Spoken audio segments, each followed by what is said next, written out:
أعوذ بالله من الشيطان الرجيم. سورة إبراهيم مكية. بسم الله الرحمن الرحيم. ألف لام را. كتاب أنزلناه إليك لتخرج الناس من الظلمات إلى النور بإذن ربهم إلى صراط العزيز الحميد. الله الذي له ما في السماوات وما في الأرض وويل للكافرين من عذاب شديد. الذين يستحبون الحياة الدنيا على الآخرة فيصدون عن سبيل الله ويبغونها عوجا. أولئك في ضلال بعيد. وما أرسلنا من رسول إلا بلسان قومه ليبين لهم فيضل الله من يشاء ويهدي من يشاء وهو العزيز الحكيم.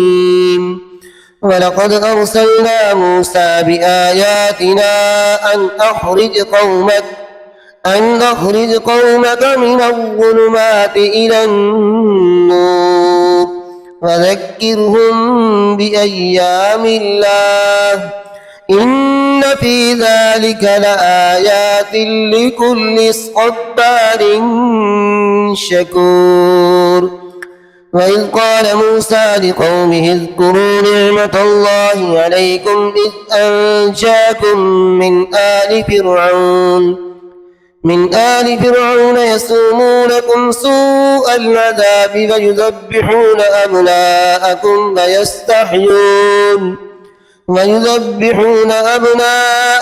ويستحيون نساءكم وفي ذلكم بلاء من ربكم عظيم. وإذ تأذن ربكم لئن شكرتم لأزيدنكم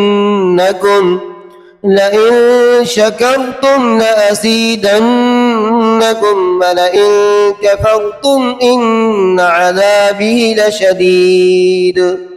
وقال موسى إن تكفروا أنتم ومن في الأرض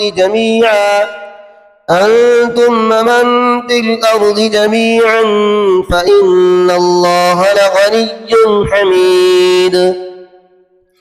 ألم يأتكم نبأ الذين من قبلكم قوم نوح وعاد وثمود والذين من بعدهم لا يعلمهم إلا الله جاءتهم رسلهم بالبينات فردوا أيديهم في أفواههم وقالوا إنا كفرنا بما أرسلتم به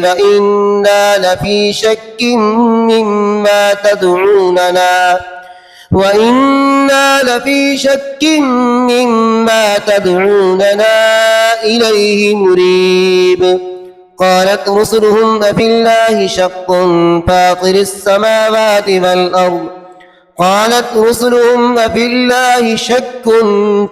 السماوات والأرض يدعوكم ليغفر لكم من ذنوبكم ويؤخركم إلى أجل مسمى.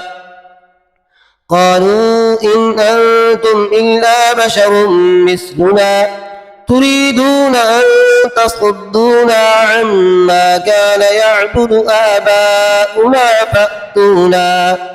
فأتونا بسلطان مبين. قالت لهم رسلهم إن نحن إلا بشر مثلكم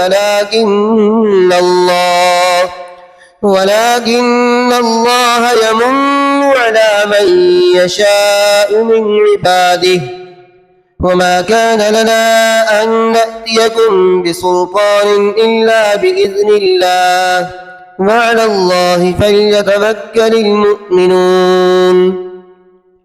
وما لنا ألا نتوكل على الله لقد هدانا سبلنا ولنصبرن على ما آذيتمونا وعلى الله فليتوكل المتوكلون.